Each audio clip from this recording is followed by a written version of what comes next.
Afternoon, everyone. Welcome, iSchool alumni and friends, and also to those joining us from outside the iSchool or UW for today's event. Thank you for joining us for the final lecture in a four-part series with faculty and researchers from the Center for an Informed Public. Tonight's talk will focus on misinformation impacts, how information impacts the social and political well-being of communities, and interventions, importantly, underway in partnership with local communities. I'm Jevin West. I'm an associate professor at the Information School and the current director of the Center for an Informed Public. For those who might not be familiar with the CIP, our new center was launched in December of 2019 with the mission to resist strategic misinformation, promote an informed society, and strengthen democratic discourse.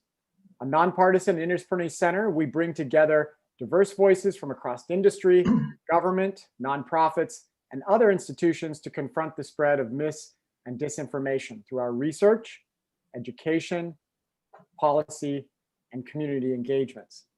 As you might imagine, it's been quite a ride this year. This field has never been more important. I live in this, so I'm partial to that, but I do think we're working on we're all working on this really important problem in society right now. And we find ourselves right now in a global pandemic, and we've had major discussions around social and racial justice. And the recent elections and the aftermath really speak to the need to talk about these issues and to address them. And that's what we're going to talk about tonight. So I'm delighted to have the privilege of introducing your speakers today. Chris Coward is a senior principal research scientist at the University of Washington Information School and director of the Technology and Social Change Group, and also a co-founder of the Center for an Informed Public. Chris studies issues of information access, digital equity, information and digital literacy, misinformation, and civic engagement. His research is primarily applied, and he uses participatory methods when engaging with communities. Much of Chris's research involves partnering with public libraries to co-create new programs around his areas of expertise. Jason Young, our other speaker for today, is a senior research scientist at the UW iSchool and its Technology and Social Change Group, and a CIP research fellow. His research examines how individuals leverage digital technologies to engage in conversations across value and knowledge systems. Jason's interdisciplinary research draws on a wide body of work, including digital geographies, indigenous studies, post-colonial theory, science and technology studies, and more. Some of his projects under development include studies of the role of public libraries in development across sub-Saharan Africa, the impact of community-owned digital networks on rural indigenous communities in Alaska and Peru, and the role of informal education in combating misinformation in rural communities. You're in for a treat today, as Chris and Jason are leaders in their field. There will be time for questions at the end of the lecture, so keep those questions and be ready to pose them. You can send your questions to the speakers using the link listed below in the description on the YouTube page. Thank you again for joining us. Now I'll toss it over to Chris. Take it away, Chris.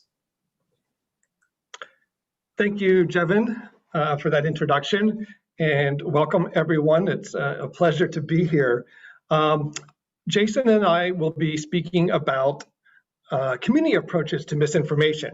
In essence, what can we do about it? And I gather from a lot of the questions that have been submitted by the registrants before today's talk that this is something that we're all struggling with. We don't, of course, claim to have the definitive answers. There's no silver bullet in this work, but we're hoping that this community perspective, looking at it from local levels, can offer some interesting insights that we can draw upon to move our collective work forward. So to situate this talk, if you could, the CIP research vision really has kind of three lines of inquiry. The first is around information flows, and Jevin just kind of touched on the types of issues that the CIP has been involved in, researching how does information or misinformation get created and spread and gain virality around issues such as social justice or COVID, or of course the election. The second line, though, is values and beliefs. And here we want to explore how do individuals and groups with diverse backgrounds and worldviews come to believe and give credence to certain forms of information. And this is super important because even if you fix the information flow side of thing, people take that information in different ways and act upon it differently. And then Jason and both of us will be talking about that second line of work. And then thirdly, the action and change, or the what do we do about it. And I think in a previous talk, we had some people from the legal community, Ryan Kalo and others, talk about legal remedies. We're going to talk about it from a community perspective. And we'll also be talking about a particular intervention that we're actually in the midst of testing at the moment. So as Jevin mentioned, we're both applied researchers. And so that means we actually do work in communities with our partners to try to create programs that we think will be of benefit. So when we set up the center, we also had, as part of our proposal, to set up a network of community labs. And by that, we meant a group of physically located set places in communities across America that could serve as places to both learn about misinformation at that local level and work with partners to co-create ways of combating it. Most of these community labs we envision to be public libraries. And as many people probably in today's talk know, they're a tremendous asset that is sometimes overlooked, but there are 16,000 of them. For the latest available data, they have 1.3 billion in-person visits per year. They increasingly do more programs, which bring people there to engage in community conversations. They reflect, of course, the diversity of America, since they are located in these towns and cities across the country. And they are trusted. They are trusted institutions with gains community trust more so than the media, government, even by some studies, more than family and friends. And of course, they have information professionals or librarians who have a professional training and background in being able to help people navigate information successfully. So while the research that we will be talking about is situated within public library settings, we think the insights are widely applicable in terms of what can we do at these community levels. So with that, I'm going to turn it over to Jason, who will take the first part of the talk, and then he'll turn it back to me for the second half.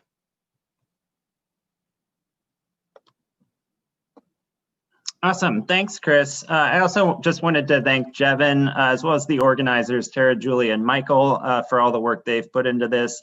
And then most of all, I want to give a special thanks to all of you that are tuning into this event. I truly believe these are unprecedented times, and that it really is only through a collective effort that we're going to make headway against misinformation.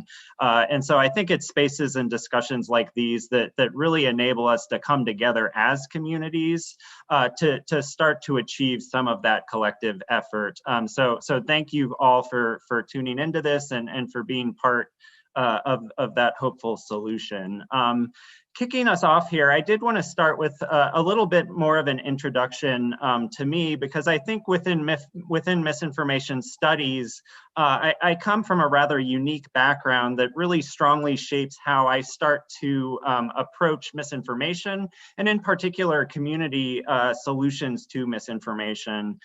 So I have a PhD in human geography, where my research historically has really focused on the impact of technologies, and particularly on the internet for rural and indigenous communities. And so these communities that I've worked with in the past are communities that are really getting access to technologies for the first time, and grappling at a very fundamental level around how it's transforming their communities.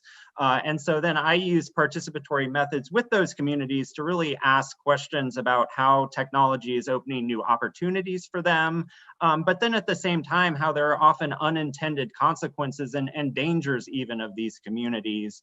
And then so my research is very interested in how researchers might intervene to kind of try to amplify the opportunities for these communities and minimize some of those dangers associated with using internet and other types of technology. And so I mentioned this, I think that research has probably taken me to a lot of different research sites, perhaps than some of the other Center for an Informed Public scholars that you've heard talk over the past several sessions. So scholars in the law school and data science colleagues, compared to them, I'm in places like some of my research happening with Maihuna indigenous communities in the Peruvian Amazon. Also quite a bit of research that's happening with Inuit communities up in the Canadian Arctic. And so just some pictures there of research that I do. But in spite of engaging in these very, very different locations, I found that there are actually a lot of parallels around how those communities are engaging technology and the ways in which communities are starting to be affected by misinformation. Across both of those sites that I mentioned, so both in Peru as well as the Arctic, within communities, there's widespread recognition that the impact of technology can be quite mixed, as well as quite contradictory. And so participants in my studies really recognize that there are huge benefits to being connected to the internet, everything from entertainment and education to jobs and gaining more of a political voice. But at the same time, for many of these communities, they also are facing huge drawbacks. And so even here in Seattle, we're familiar with many of these drawbacks of technology, anything from cyberbullying to internet addiction, impacts on community norms. But these indigenous communities also often face more unique challenges. In particular, connectivity often exposes them to foreign cultural and knowledge systems in ways that can undermine their language, their culture, their own knowledge systems. And so these can be huge negative consequences for communities that have historically grappled with other forms of colonialism as well. And yet, despite all of those drawbacks to engaging technology, almost invariably, my participants indicate that yes, they want to forge ahead engaging these technologies. And so here I have one quote from one of my participants from an Arctic community that talks about technology, and he says, "We're just trying. I mean, I think we're still learning, because in our culture, we watch and learn what it's for. There's a good way of using it, meaning technology, and a bad way of using it. We're trying to use the good side." And so that's from Zach Kunuk. And Zach has focused much of his career on building web platforms and media that engage technology in what he's referring to as this good way. And throughout that work, he really demonstrates that the key to engaging technology for his community is not only preserving information, cultural information, but also building the socioeconomic and even emotional health of his community so that they're resilient on forces that try to undermine that knowledge. And so his work, even though it comes from a very, very different context, his work really stuck with me as I sat in meetings at University of Washington iSchool and worked with other scholars like Jevin and Chris to start develop our vision for the Center for an Informed Public. And too often, I think, when we're talking about misinformation, we get a little too caught up in diagnosing whether something is true or not. And my work has taught me that assaults on truth are often much more than just questions of truth itself. They're also attacks on our culture and value. And so my question that I brought to misinformation studies is what happens when we view misinformation not only as a set of incorrect facts, but also as kind of a colonizing knowledge and value system that's designed to undermine some of our most basic values as communities. So trust in our institutions, trust in science, public debate, even impacts on our own families. And I argue that if that's the case, that there's much more at stake than just the truth, then things like fact checkers and literacy programs might not be quite enough for us. Like Zach, we also really need to be bolstering the capacity of communities to collectively resist the social and political dimensions of misinformation. From my experience, these community solutions often are a lot harder than some technical solutions alone, but they can also offer more transformative impacts in a lot of ways. So this community-oriented perspective is what I brought to the CIP and to misinformation studies. This perspective has pushed me to view misinformation at times to be more than some of the common definitions of misinformation kind of imply that you may have seen. So yes, I agree with the definition there that you see, that misinformation is false facts. I also agree that disinformation are false claims that are intentionally deployed. And also that disinformation campaigns work to confuse us about the truth and who to trust. But I think it's more than that. I think that misinformation also exploits a highly partisan, sensationalized, and often emotional social media environment to build value and identity-based narratives that pit communities and community members against one another. And I think you only have to look at recent events to really verify that. So things like the recent riots at our Capitol really prove that there's more at stake than just falsehood. These events aren't only fact-based disagreements, but really are violently and emotionally charged events, and their impact is huge. So much so that, for example, the Bulletin of Atomic Scientists recently pushed the doomsday clock closer to midnight, and researchers across a broad range of fields are scrambling to figure out what the best solution and best intervention might be. Our interest here tonight is the role of communities and community organizations in shaping some of those interventions. Being at the information school, as Chris mentioned earlier, one of our first thoughts was to turn to libraries. And so I'm using them as a case study, but we really think and hope that a lot of the experiences that we talk about from libraries very much parallel those of community actors with which all of you may be familiar in your own communities. For libraries, on the one hand, as Chris mentioned, they have been singled out as promising community sites for reasons such as they've retained high levels of public trust, they have a historical role in helping to curate and share trusted information, and they teach information and digital literacy courses. On the other hand, if you really dig into the research, there's still very little empirical proof that libraries have been achieving this potential in terms of having durable impacts on misinformation in their communities.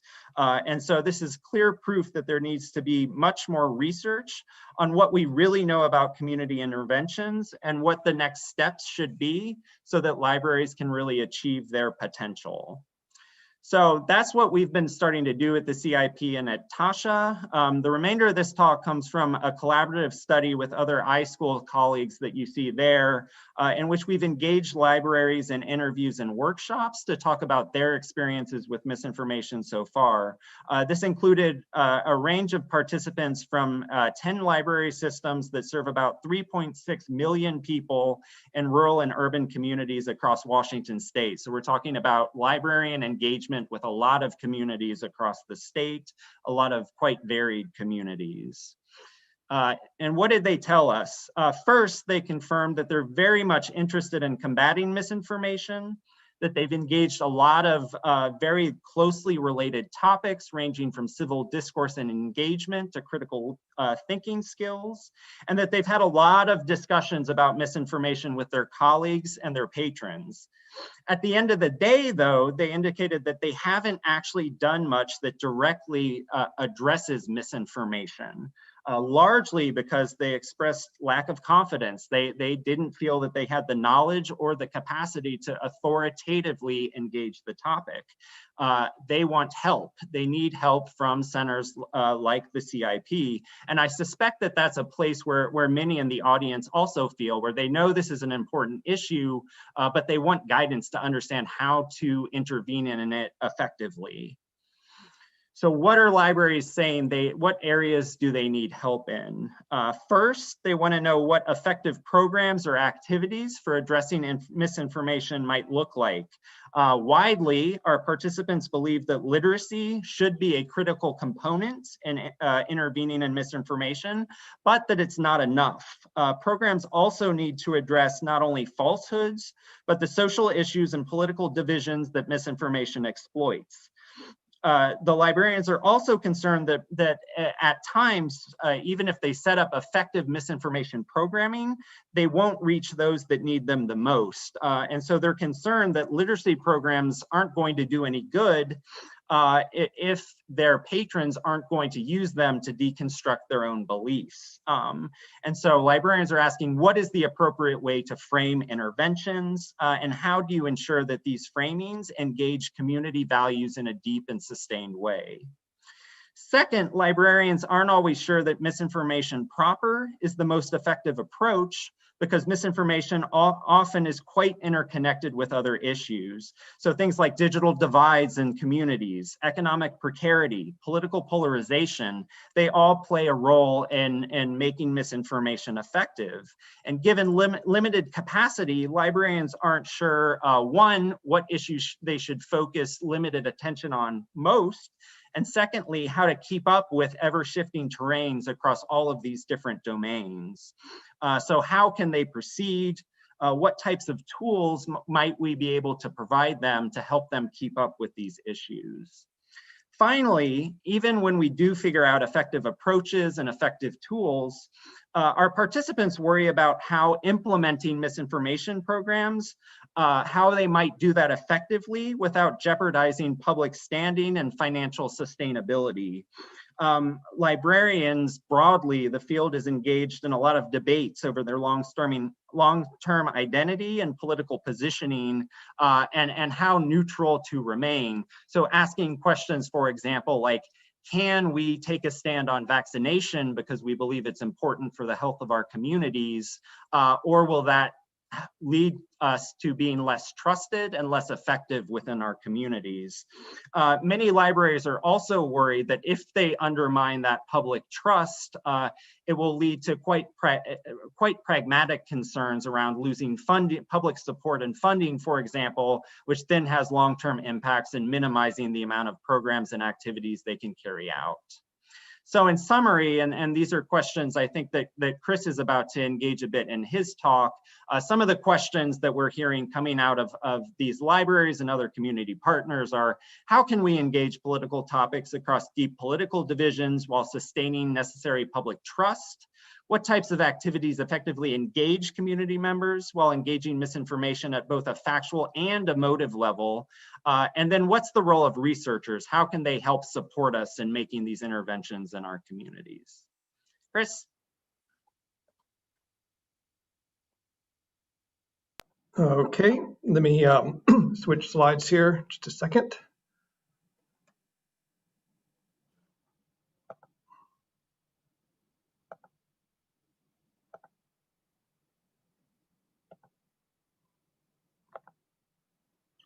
Okay, hopefully that is showing now. Thank you, Jason, and especially those last sets of questions, really set me up very well to talk about what can we do, and about a community intervention that we've designed and are in the process of deploying and evaluating. So before I speak specifically about that, I want to start with a quote. "The bulk of disinformation on the internet could be combated with basic evaluation skills." This is by LIS scholar Nicole Cook, writing really about kind of the underlying belief and kind of faith that information professionals have in internet literacy skills, as Jason was mentioning, that if we have these skills, that we would be able to take on this challenge more effectively. Our background, or my background, is not in education, but I believe that some of this could probably be said for the education field as well. And it's really an appeal to people's cognitive reasoning skills to be able to sort through information. And as many people in this talk probably know, we know this by the name of information literacy. And in its kind of more kind of simple formulation, we see it as being able to define one's information need, be able to use various strategies to find, locate, and search for that information. The bulk of the work comes in the evaluative component, where you're looking through and trying to assess the veracity of that information and its quality. and then acting on that information and putting it to use for your personal needs. And I suspect almost everybody here is familiar with this name, even if you haven't touched that term information literacy. It's ingrained in our education from a young age. But let's look at the assumptions of this when it comes to misinformation. So information literacy really presumes that a directional component here where the individual is seeking out the information. And this makes sense. And in this formulation, the agency lies with the individual.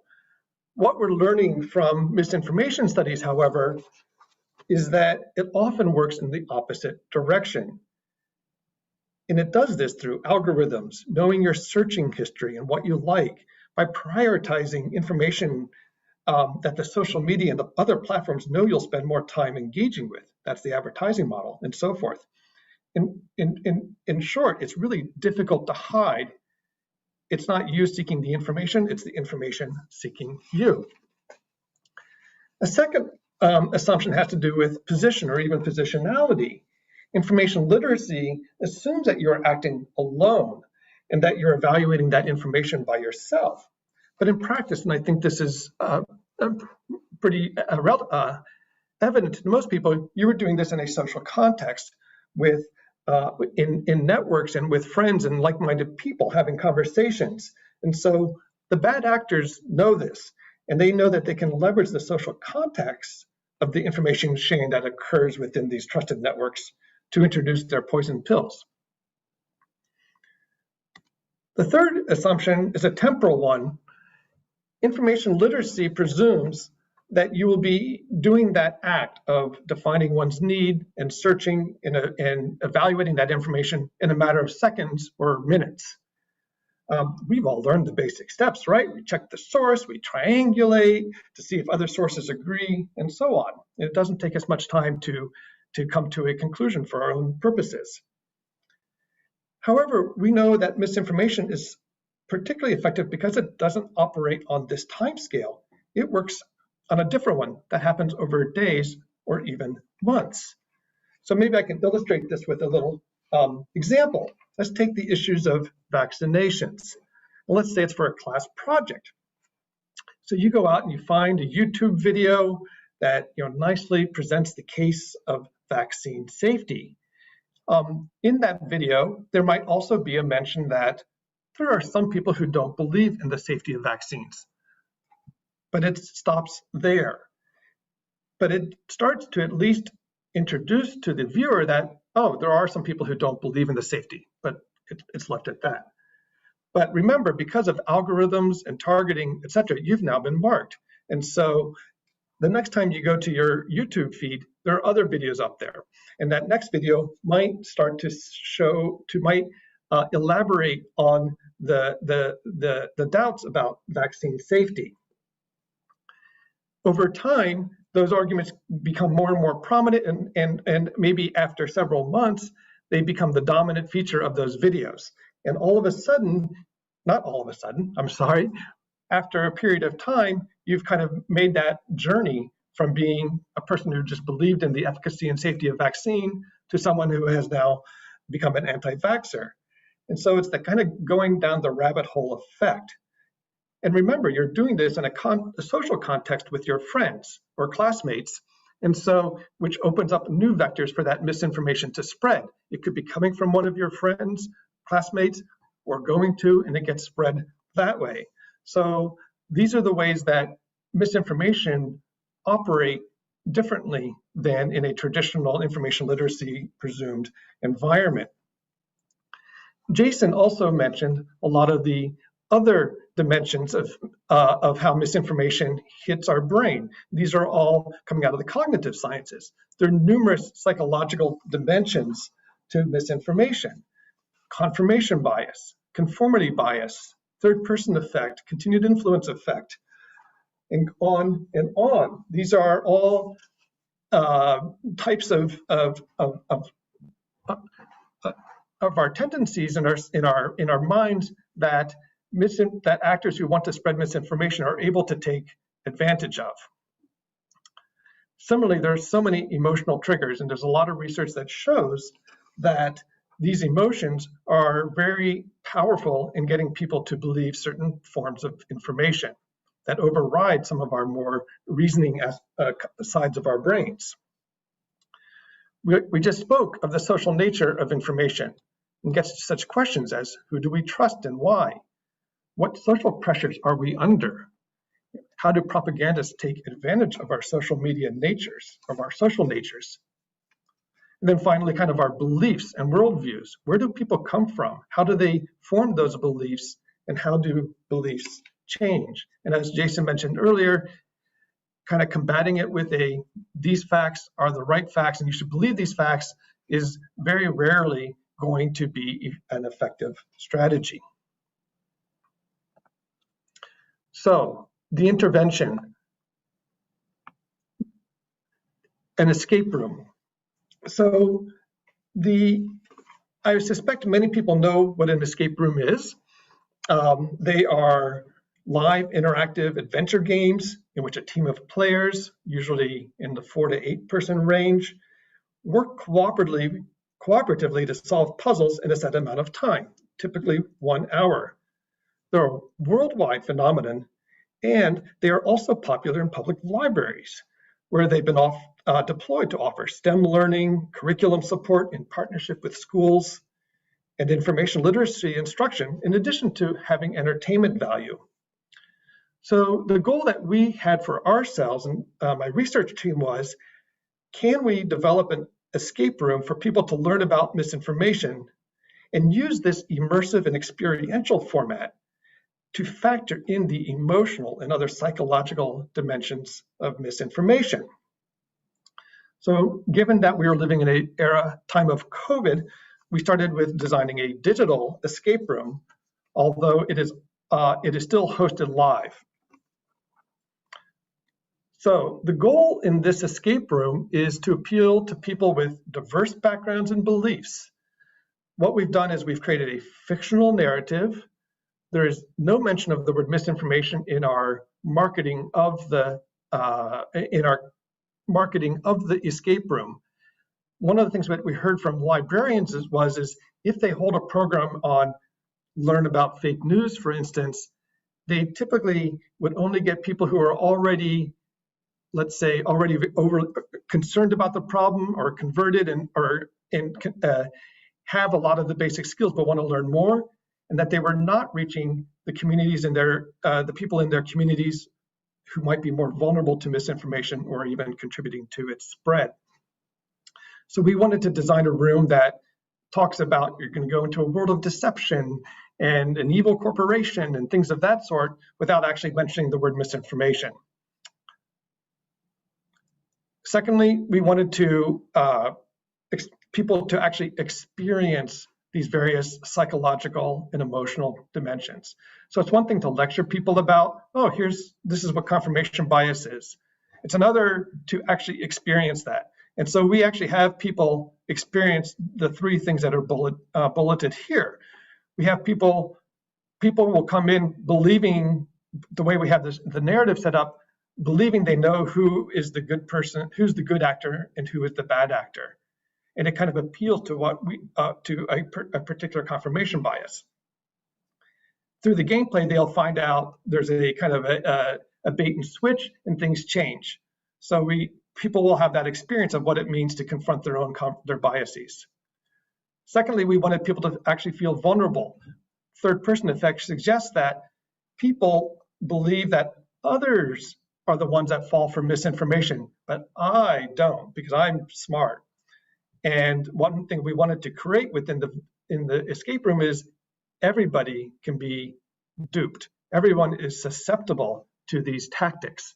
And for us, it was very important to ensure that everyone had that feeling of vulnerability so that we can start to create, hopefully, those points of conversation that could lead to some community resiliency. The third experience we wanted to do was to create that consequence of unwittingly spreading misinformation. So here, we've set up the narrative so that people really have no choice but to take information that they think is accurate and get it out and spread it because this will save the world. But then they're having to confront the fact that, oh, they might have just spread something that was wrong and they have to undo the damage. So in doing this, we really wanted to create that experiential moment for people to have these, to confront, to try to introduce these various psychological and emotive factors. We also wanted to do this within a social setting. So it is for players of 4 to 6, there could be more. And this would then, again, going from the research, suggest that since we are operating in social environments, that we should at least try to have that as much as possible. So that's not you're not allowed, you can't be playing this game by yourself.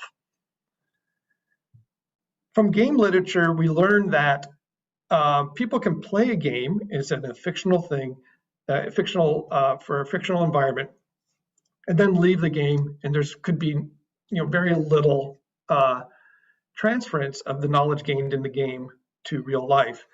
However, if you actually build in a kind of a debrief session or a structured conversation after the game, which we do, that is where most learning happens. It's in that conversation where then the people can take what happened in a game environment and start to think, how would that apply to their lived experiences? So our game has that 15-minute debrief. The way this will all work is we are at the moment training librarians in 5 libraries across Washington State to run the game. And they'll be offering it to their communities next month. And we will be then collecting data from that. We're actually going to be recording the actual escape room sessions, since it's all on Zoom. It's very easy to. And we'll be actually looking through those videos to code for types of aha moments or points of disagreement, points of confusion, all the types of things that we would want to see whether this type of experience has made a difference in their attitudes towards misinformation.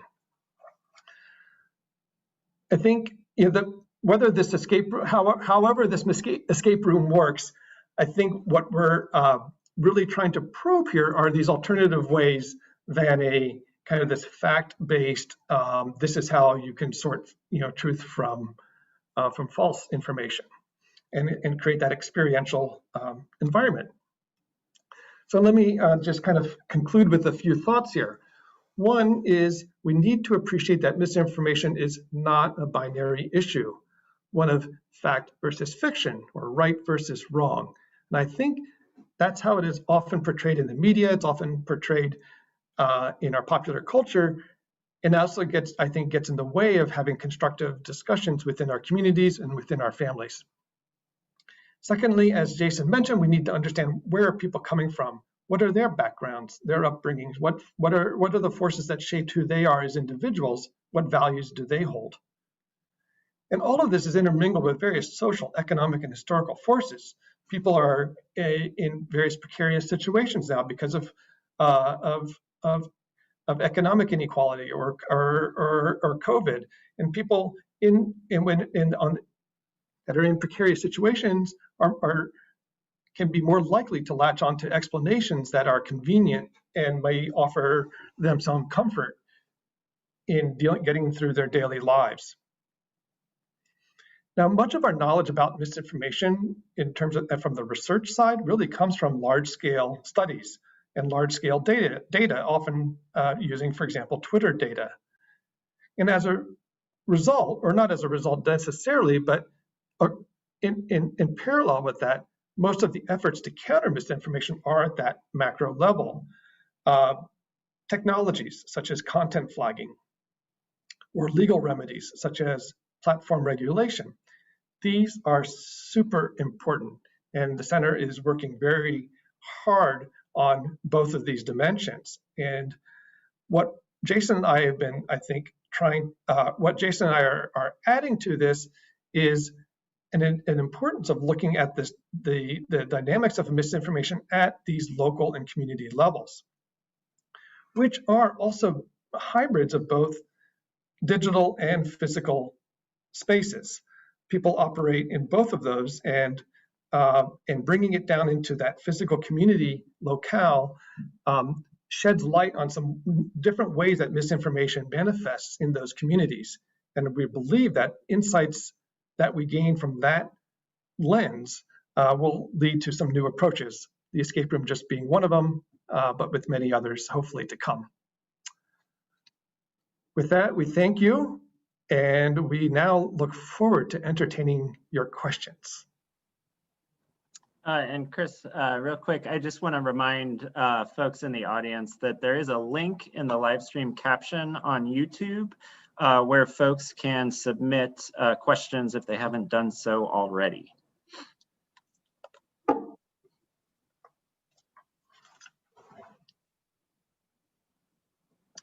So first question, the question is, you mentioned that misinformation attacks community trust in institutions, but that assumes that trust exists. For example, some Black, Indigenous, people of color communities have shown skepticism to medical institutions based on historical experiences. What might communities do if there's a lack of trust in institutions? So I can take a first attempt at this question. So I entirely agree with kind of the thesis of the question that there often is a lack of trust in many institutions, and I think that that's partially the point that I'm trying to make in part of the presentation that I've given, is that too often misinformation is kind of framed as this new problem where social media is kind of confusing us and making us not trust institutions.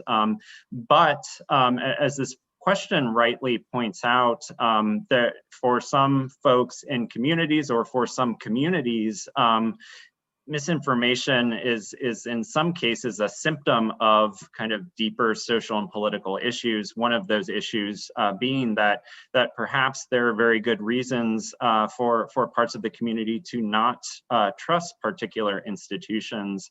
And so part of what I'm suggesting is that the long-term solution is that these institutions have to be doing work to win back that trust. So in other words, part of the reason I think that misinformation is so effective is because it's able to exploit that lack of trust or these social issues. And so we need to address that at the root cause and start building that trust back up and start building partnerships between these institutions and historically marginalized segments of populations.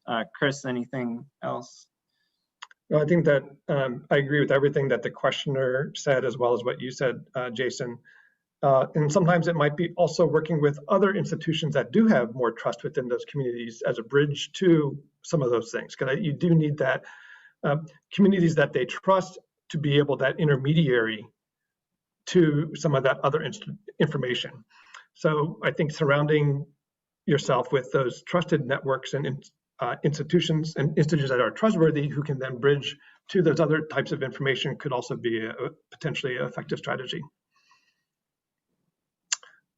All right, so the next question. It seems like traditional, in quotations, librarian skills of providing vetted, authoritative sources and teaching people information literacy skills are not up to the task of fighting misinformation.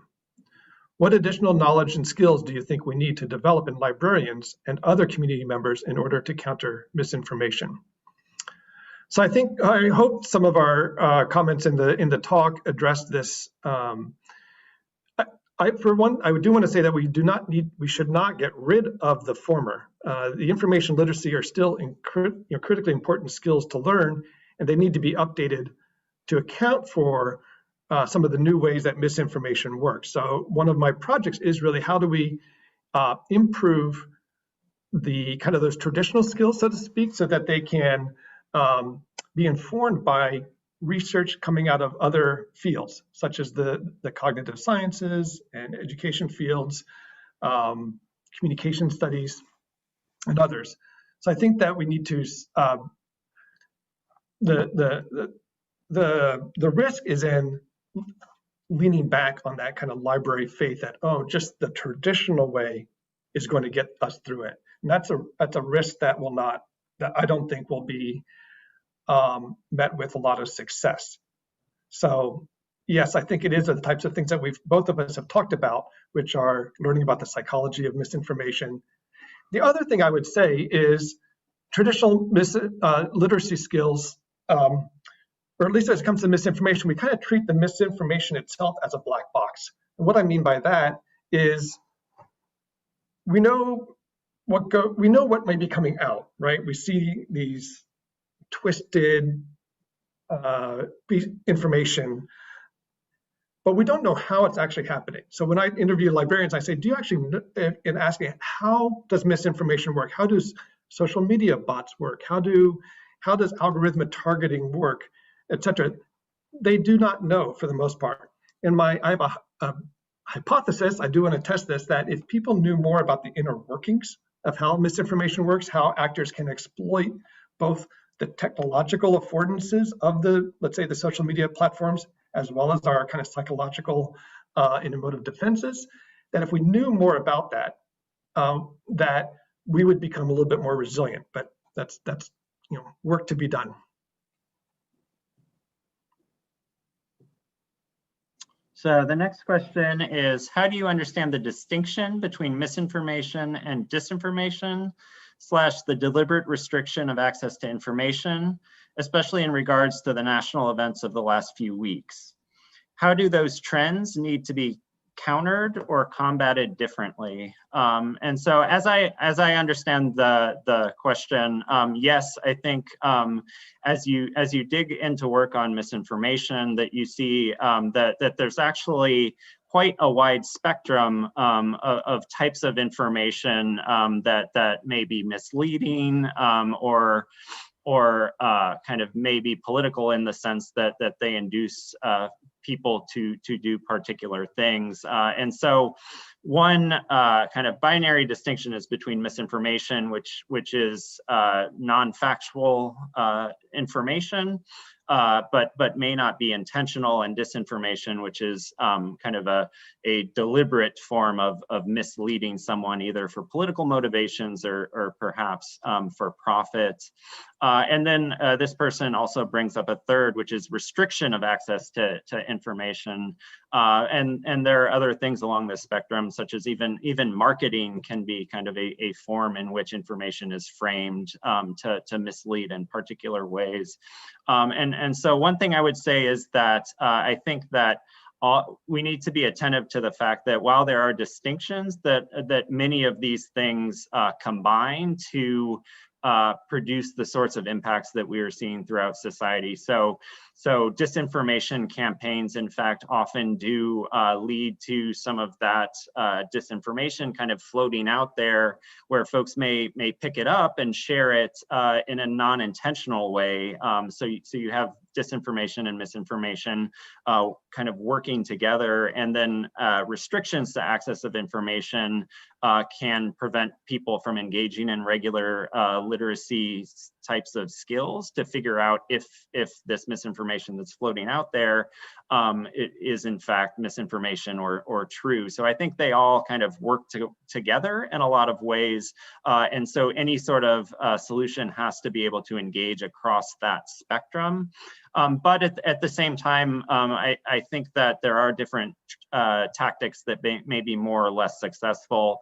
So in one sense, for example, we've talked quite a bit about kind of misinformation where folks have really attached their identity to particular narratives, and that trying to engage in educational programs that reverse attachment to that misinformation or disinformation can trigger a lot of these psychological biases that Chris talked about. On the other end of the spectrum, for example, if it's just a lack of information or if it's kind of facts that are floating out there that people just come across, things like digital literacy programs or information literacy programs may be more effective because there aren't quite as many psychological attachments to particular types of information. So definitely we need nuanced approaches. Chris, anything else? Nope.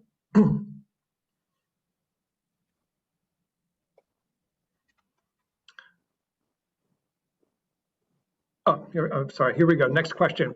What differences have you found about how misinformation spreads in physical versus digital environments? How might COVID impact this now and in the future? This is an area of study that I want to get involved in. What we've done some work with, not specifically about misinformation, but with libraries and their civic engagement programs, and how do they talk about contentious issues within their libraries, which libraries have been doing for quite a while. And the kind of the good news side of this is that they feel that if you have that controlled environment where you have some level of structure, people can obviously are freely able to express their views, but you're sitting face to face with the people that you may disagree with, that at least in a small environment, as opposed to, let's say, outside behind police barricades in a more of a kind of a protest environment, that within an environment like a library, or it could be any other sort of community setting that is more structured, that you can have healthy discourse around these types of contentious issues. And so I think what I would like to learn more about as well is that is taking that experience and that research base around how contentious issues are discussed within physical communities, where we see that those are not necessarily civil conversations online, and seeing how we can introduce the misinformation part into that and into that equation to see whether we get the same sorts of maybe positive effects of having a face-to-face environment to have these conversations, as opposed to a kind of a digital kind of mediated environment. I just got off a phone call right before this talk with a person who builds board games, and he built a board game around privilege. And the whole goal of that was that he'd have that group of people, 4 to 6 people, playing the game, and then using that as a heuristic or as a way to provoke conversations and reflection within a small group of people. So I think the having that micro level or local level approach allows for types of conversations that otherwise are very difficult to have in large scale online environments. Jason, do you want to add to that? Yeah, I would just emphasize, I think also that certainly you speak to, I think, some of the differences between how misinformation spreads across these different types of spaces. But I'd also really emphasize that they're very much intertwined with one another. So in other words, particularly in talking with some of the librarians we've worked with in rural Washington, they talk about the ways in which, perhaps where they have really strong in-person social networks where, but also they have kind of weaker digital connectivity in a lot of the areas that perhaps, one person in the community picks up some type of misinformation off Facebook and then spreads it throughout that local community, and can be quite effective in transmitting that misinformation that originated digitally, and then goes into physical space, and then perhaps twists and goes back out on Twitter or Facebook or some other digital media medium. And so I think part of what we're trying to do, I think there's a lot of excitement and a lot of good work being done kind of in the technological and digital space. And so part of our mission with the CIP is trying to figure out how we can bolster the physical side of things so that the technical digital solutions work in tandem with these physical interventions as well.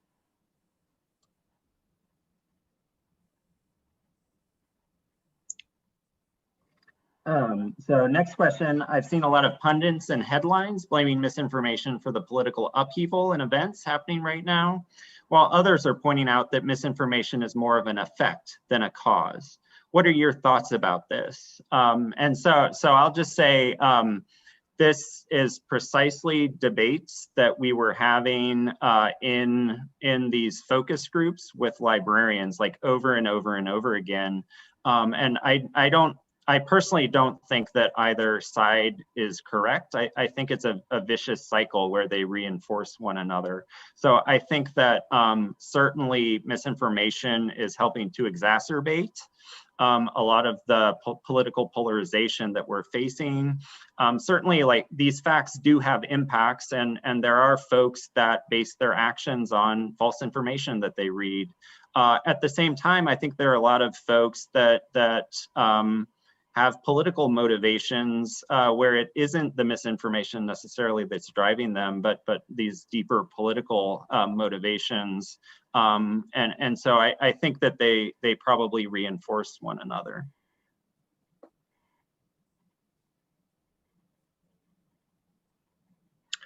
So final question, do you have any tips for teaching about misinformation if you only have a single opportunity rather than in a curriculum? The concept is so multi-layered and complicated. How do you make an impact or impart meaningful information in such a short time frame? One of our colleagues, Mike Caulfield at Washington State University, came up with a bite-sized module called SIFT, I believe.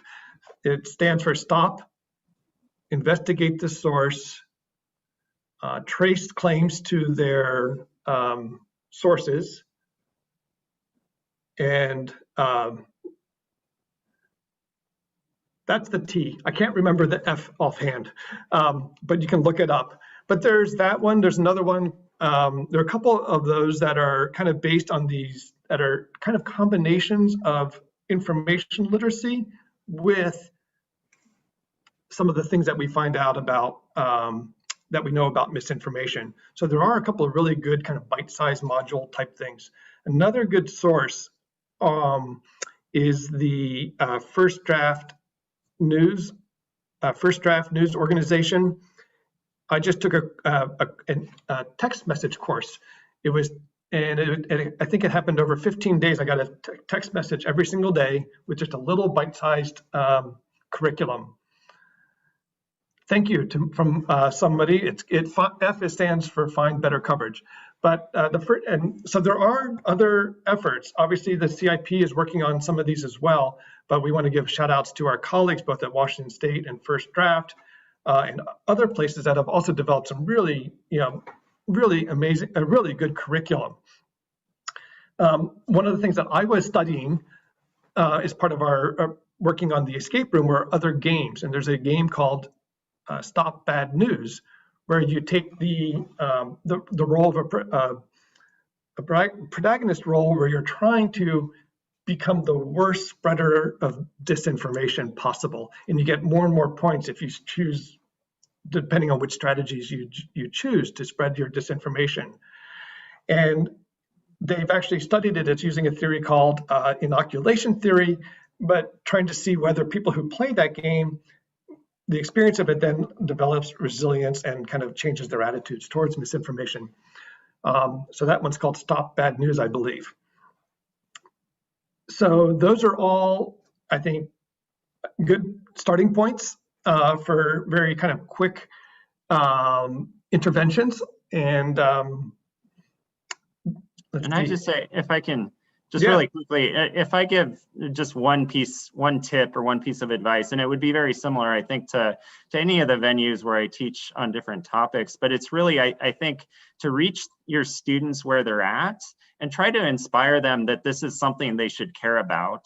Because I strongly believe that if everybody could come together and mutually agree that this is a problem that we need to work together to solve, and that it impacts all of us, regardless of where we fall on the political spectrum, whether we're urban or rural, what our identity is, that if you can get there with your students, that they should care and that they should go on to do something and they feel inspired to act on that. I think that's half the battle right there, is just to get us together and caring. So that's my one piece of advice there. I think that's Chris, you want to wrap us up? Sure, and I think that's a great point. In fact, there's research out there that shows that across the political spectrum, everybody cares equally about this problem. It's not that one side cares about it and the other side doesn't. So I think we have a crisis of care. So I think Jason's point is really the right one to go forward with. So on that, I want to, on behalf of the Information School and the Center for an Informed Public, I want to thank everyone here today for joining us and for the thoughtful questions that you submitted. And also thank you to those who have tuned in to the prior lectures in this series. We hope you enjoyed those talks, and a recording of this lecture, as well as those other ones, will be posted online. And thank you again. Have a great evening.